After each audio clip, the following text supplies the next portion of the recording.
It's you're on this upswing on your financial journey versus you might be on the downswing and still look the same on paper. We always measured the business as how many workloads were analyzed with the software to see, how the cloud migration opportunities. Why do we have the human sitting there typing and doing that? Just let the bot sit there and pull up the screen to do that, and then facilitate the conversation and develop that softer skill. Welcome to Money Mavericks, the podcast where we explore the dynamic world of finance, investment, and entrepreneurship. I'm Kirk Drake. And I'm Daryl Hicks. Together, we're here to bring you the latest insights, expert opinions from the trailblazers who are redefining success in the financial world. It's fascinating to me how lit up and excited you seem to be in the energy that you bring to all this. I'd love to kind of unpack that a little bit. Talk to me about Brian, the man, and sitting on the board of this. What's got you really excited for the next 6 to 12 months? So first, I'm not on the board. I'm actually on the executive team, but okay. But I'll take the upgrade to the board.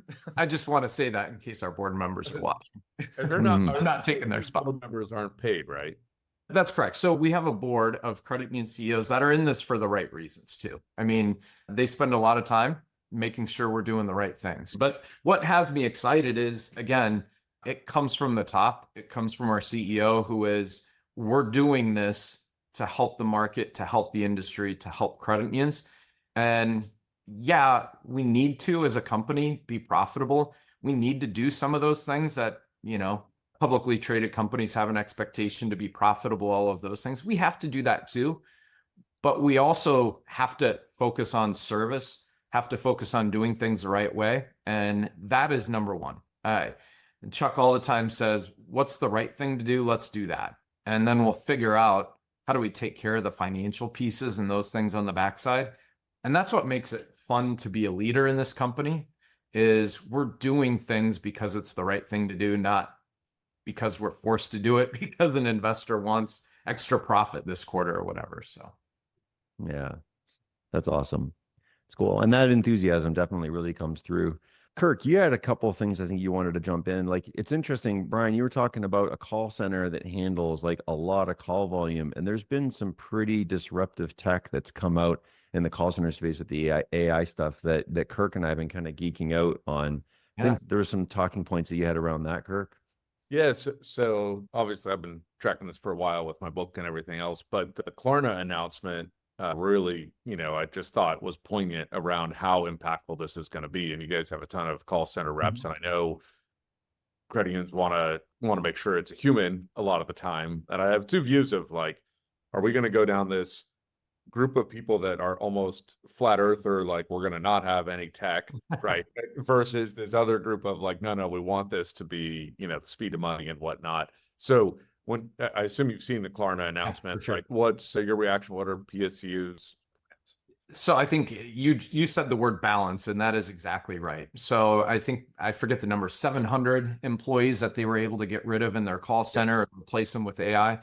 But it was very transactional oriented, things that people generally just want an answer, and it's a specific answer and they want a quick answer to. And that speed of service, AI can certainly help with speed of service. When it's things that are deeper and I want to ask somebody what's happening here and truly understand something, there's still a value of having that human interaction.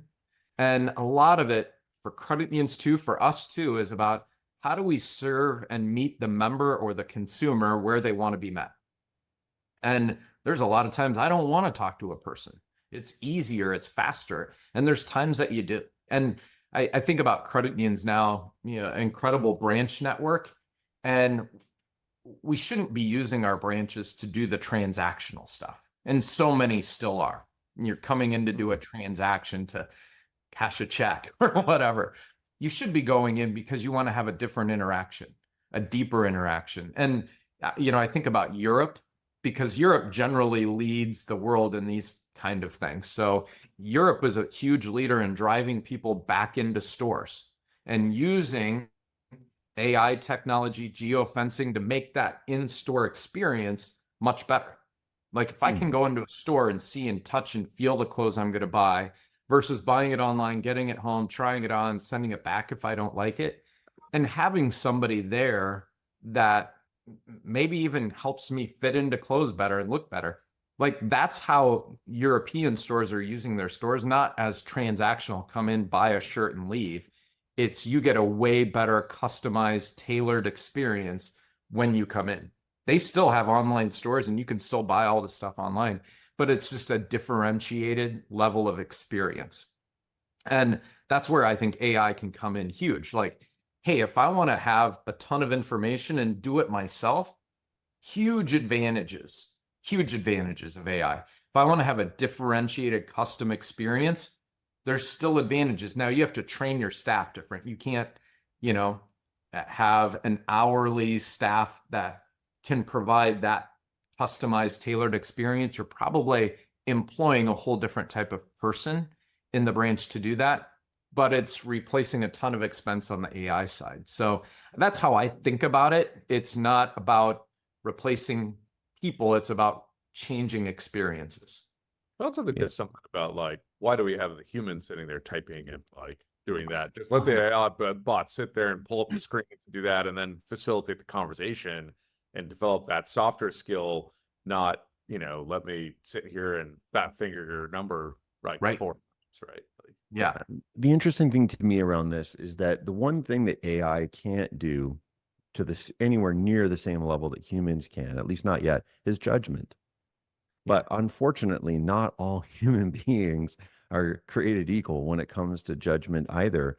And this comes back to the point that you were making about the people that we're going to hire in the credit unions and in the branches and the things that they're going to be there to do. It's going to have to be different. It almost seems like there's an inflation in the sort of minimum cognitive level, but also in skill set. And there's a specialization, which I think long term is actually very positive. Like where I see the AI being used in the call center stuff, for example, is that in technical support, it handles all the level 1 calls. And it's only the escalations for like the more dicey situations that it ends up going to or an actual human being, judgment being involved, right? Nuance. But that's 70%.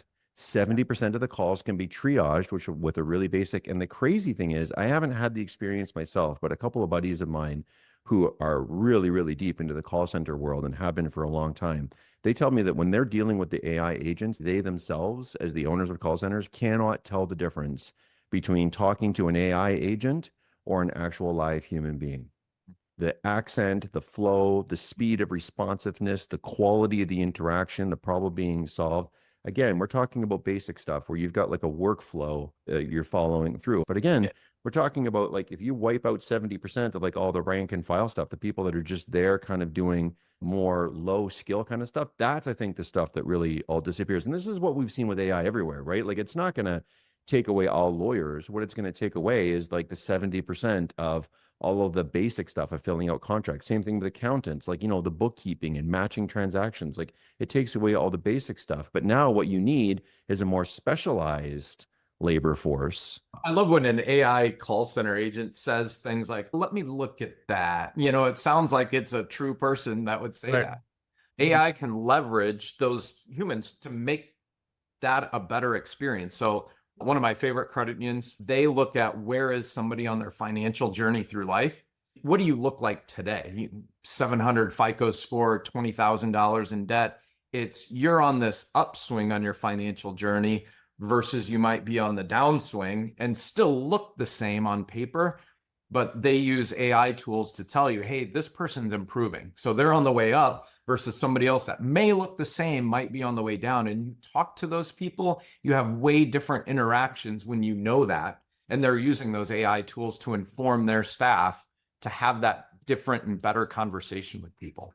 I really am excited about is listening to the call and entering the call notes and making sense of them, right? Because again, we get off the call and the person has 5-10 minutes work trying to summarize it, and they're all over the place in terms of what that is and how helpful that will be in the future. And then from a sales perspective of like, most of your great salespeople are pretty awful at filling out a CRM. And yet we need that data, but why do they have to do it? Just they have this bot that just sits there and puts it in, sets the follow-ups, does all the rest of that stuff, reminds them in 3 weeks that they need to reach back out to Brian and sell them some issues. Yeah, we actually use a lot of this in our own call center, and we use it from a speech analytics perspective on top of our actual agents. So we can better identify calls. Like if I'm the caller and I sound frustrated, I Sure. sound like I don't get it, we can flag those calls instantly through speech analytics and use it as a way to better train those agents versus it used to be you just select random calls Right. and that's what you would use to judge if an agent's doing a good job or not. Now it's driven by, hey, speech analytics and AI told us this wasn't a good call. It wasn't a good experience. And it's crazy too, because I know the couple of times when I've had that flight cancel and I'm calling United and you know, 9 out of 10, it's some terrible call center rep. But once in a while, it's someone who can say something or make a joke or do it right that completely changes my attitude about the situation Totally. with one comment, right? And that's the power of those. If you could get that replicated, you know, because the reality is no one wants to call about fraud. No one wants to call about a disputed transaction. Like there's a lot of heartburn that goes into it. I saw this great comedian on Saturday night who was talking about the anxiety that goes into calling a call center and leaving a voicemail. And it was like this just awesome, like inner monologue of insanity, you know, that we're all thinking of like, oh, do they like me? Are they gonna answer the phone? Am I gonna wait on hold? Da, da, da, da, you know, oh, what else is going on? Are they distracted? You know, and it just, Yeah. and that's what comes out of like the phone call, you know, piece of it that's so hard to, or even just I've been transferred 9 times already, right? Like, it's so frustrating on the other side of that. So anyways, The ability just to pick up the phone and say, are you calling about the flight that just got canceled? Yeah. I'm not calling about my vacation a month from now. Like that makes all the world a difference. That right away, I know that person understands me and I haven't said a word yet, right? Right. And it's not a creepy use of data, which Right. I think we all, it's so funny. All the people who are super anti data sharing or PII, get the reality is all of us prefer that, right? Now, because there's trade-offs. There's trade-offs to be made. That's for sure. On Money Mavericks, we don't just talk about making money. We explore the innovative strategies and bold decisions that drive real change. Whether you're an experienced investor, a budding entrepreneur, or just someone looking to make smarter financial choices, we've got something for you.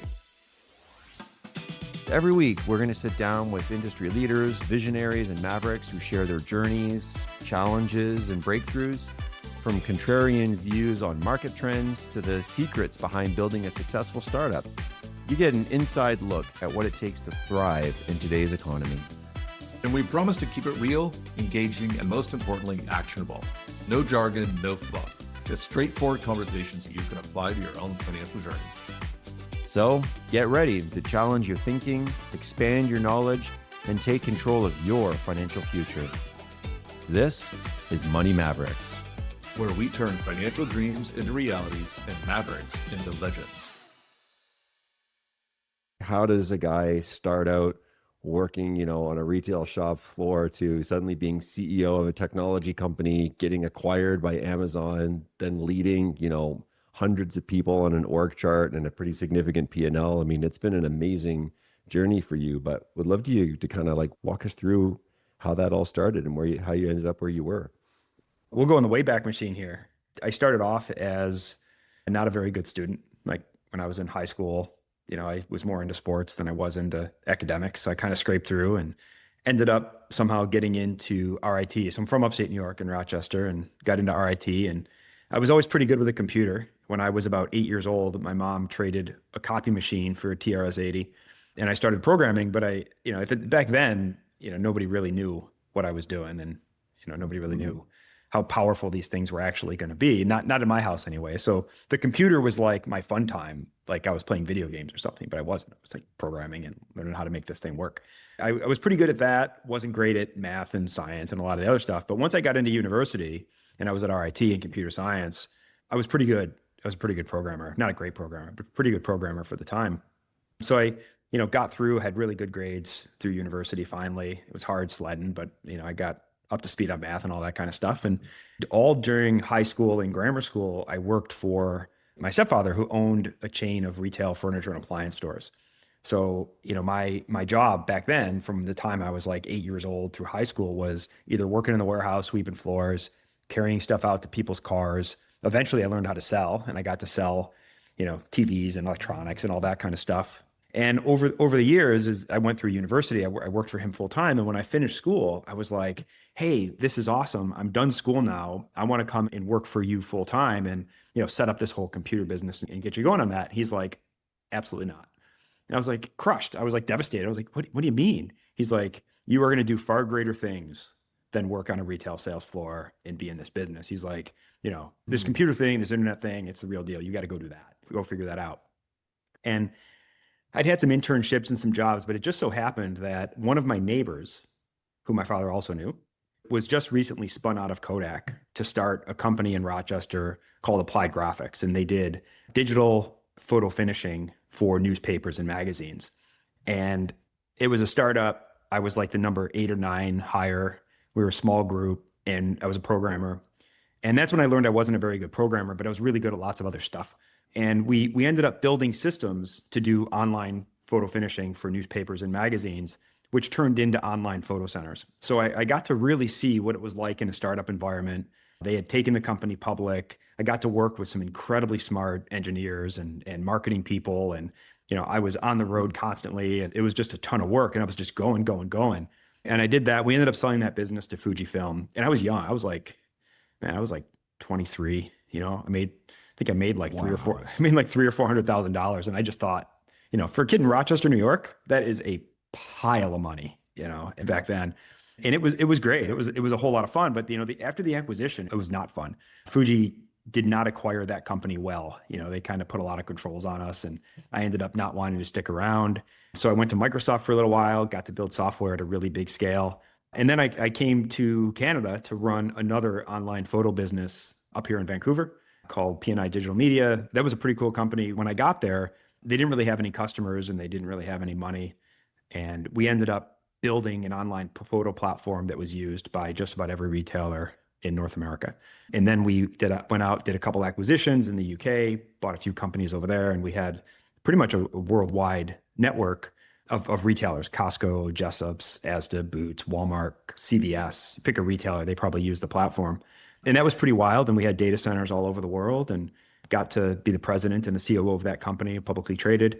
That was a whole lot of fun. And then we exited that business to Staples in a private equity deal in, I think it was like 2013, 2012, 2013. We finally exited that business. And along the way, I had this idea for reducing our data center power expenses. I was trying to figure out, how with all of our data centers, could we make the business more efficient? Because, our top line revenue was great, but our costs were pretty high. And most of our costs were IT infrastructure. And we were paying for our IT infrastructure 24/7, 365, when really we only needed the infrastructure for a few days a year. When somebody ran a commercial, Christmas time, US Thanksgiving, those were the big, the really big days. So I started thinking about, how do we reduce the costs? And I kind of came onto this idea of turning servers off when we didn't need them because all of our costs were based on power costs. So I had an idea for a simple algorithm and, kind of started thinking about that a little bit. Employed some of the techniques to drive down our costs. But, once we exited that business, I was really interested in starting a company from scratch. So I started TSO Logic as soon as I could. I self-funded it for a while, built the company up. We raised some capital, hired a really great team, a lot of the folks that I'd worked with in the previous companies. And we ended up building up that business, created go-to-market partnerships with all the cloud providers. I'm skipping over a lot of really hard stuff, by the way. Like the first 2 years of this business was freaking painful. It was just tough sledding. We were building product. We were, tried to do an enterprise sales cycle, which just did not work. But we finally ended up getting onto this model where we created go-to-market partnerships with Microsoft, Amazon, and Google. They were basically using our software to help get customers to migrate to the cloud. And then eventually, as we grew and got closer and closer with Amazon, they acquired us in 2019 and I went over there. And it's been a pretty wild 6 years at Amazon. And I just recently left. It's been a crazy ride. Yeah. The LinkedIn post that you just wrote yesterday was very touching. It was a very warm and nice little farewell. And I know from the few years that you and I have known one another, like a wild ride, even just at Amazon itself. I mean, how big of a, if you don't mind sharing, like just ballpark, like how many people did you have on your team over there and what were some of the specialties? The really awesome thing, a lot of people have horror stories when they get acquired by a big partner, a big cloud provider, any big company. Well, you had a taste of that when your first business got acquired by Fuji. And yeah, it was terrible. And then you're in this really big box and it was a terrible experience. But then all of a sudden you build another business that gets acquired by Amazon, and very different experience, right? So Totally different I'd love to experience. have you pull that apart a bit. Yeah, totally different experience. I mean, the very first thing, like day one, we walked in the door, they were like, look, we want you to keep doing exactly what you've been doing. We just want you to do more of it. We always measured the business as how many workloads were analyzed with the software to see, how the cloud migration opportunities. And when we first were acquired, we were helping, many customers, tens of thousands, maybe a couple 100,000 workloads a year were running through the platform. And within the first year, we were helping millions. And then over the years, we were just doubling the business year on year, tripling the business year on year, to the point that we were helping tens of millions of workloads every year. And that's because the acquisition thesis when they did that deal was keep doing what you're doing, do more. So we grew the team, we expanded the tech. We did, when you're a small company, you don't have to worry a lot about security posture. As soon as you get inside of Amazon, you have to worry a lot about security posture, right? You just have a big bullseye on your back. So we did have an awful lot of security readiness and operational work that we had to do along with it. But the thesis was grow, get bigger, do more, help more customers, help us build the migration business even more. And that was pretty great because we were able to hire very fast. We grew our team from dozens to hundreds. And then over the years, we kept growing. We then, as we did more and more with our business, they added more to the portfolio. So we built new services and launched them. We absorbed existing services. There were some other periphery tools like data collection and things that Amazon already had. So we put that in. So that was pretty wild. It was a great learning experience. Just learning, learning the culture of Amazon and learning how, security and operations is job one all the time. Like you never stop thinking about security and operations. It just gets ingrained in you. And, that was a learning curve. We grew, we got better, we got bigger. We were helping lots of customers. And then, once I kind of hit that mark of, okay, my vesting time is kind of over, I was actually planning to leave. I was like, okay, now's a good time. And then, ChatGPT got released and we started doing more and more with AI. And I was like, this is a couple of years ago. And I was just like, oh man, I just love this stuff. And there is no better place in the world to learn this technology than a company like Amazon or a Google or Microsoft. These big guys, right? Because there's just so many resources, right? I mean, we had access to Anthropic before anybody else did. We had our own models. We were, innovating in a very early stage. And I had an opportunity to stay and run a division, basically rebuilding almost all of our old software using AI agents to replace a lot of that work. And I was like, wow. I How really much faster was it wanted to to rebuild it? Oh my God. like a tenth. Like it was, we had all of these proprietary models for doing this activity we had called right sizing, where we would look at the age and the type and the generation of a server running on-prem. And then we'd figure out, the best AWS EC2 instance size or the best storage size or the best compute cluster to make it work. And to maintain that was a huge pain in the butt. Like every time new models came out, we had to update it. Like we replaced that in like 10 minutes, and it was so much easier and so much faster. And then, where it got super interesting was when we had agents that could actually take some of these actions. And then, because we used to rely on humans to connect all these dots. So it was like, oh, I just generated this business case. Now download it, do something with it, take the results of it, upload it to this other thing when you're ready to do the next step, and then hand that off to another human to do the next steps. And, every time you hand something off from one human to another, what happens? You lose time. Right. And then, sometimes you lose a lot of time. You can lose weeks, months, years. So by automating those pieces and stitching together end to end with agents that could then do the work with a human in the loop, you're really able to speed things up. And this is just one of many use cases, but it was a really powerful one for us. Thanks for tuning into this episode of Money Mavericks. We hope you found it insightful and inspiring. Don't forget to subscribe, like, and leave a review on your favorite podcast platform. And be sure to share this episode with someone who needs to hear it. Stay connected with us on social media and visit our website for exclusive resources, episode transcripts, and more. Until next time, keep pushing the boundaries, making smart moves, and turning your financial dreams into realities. You've been listening to Money Mavericks, where Mavericks become legends.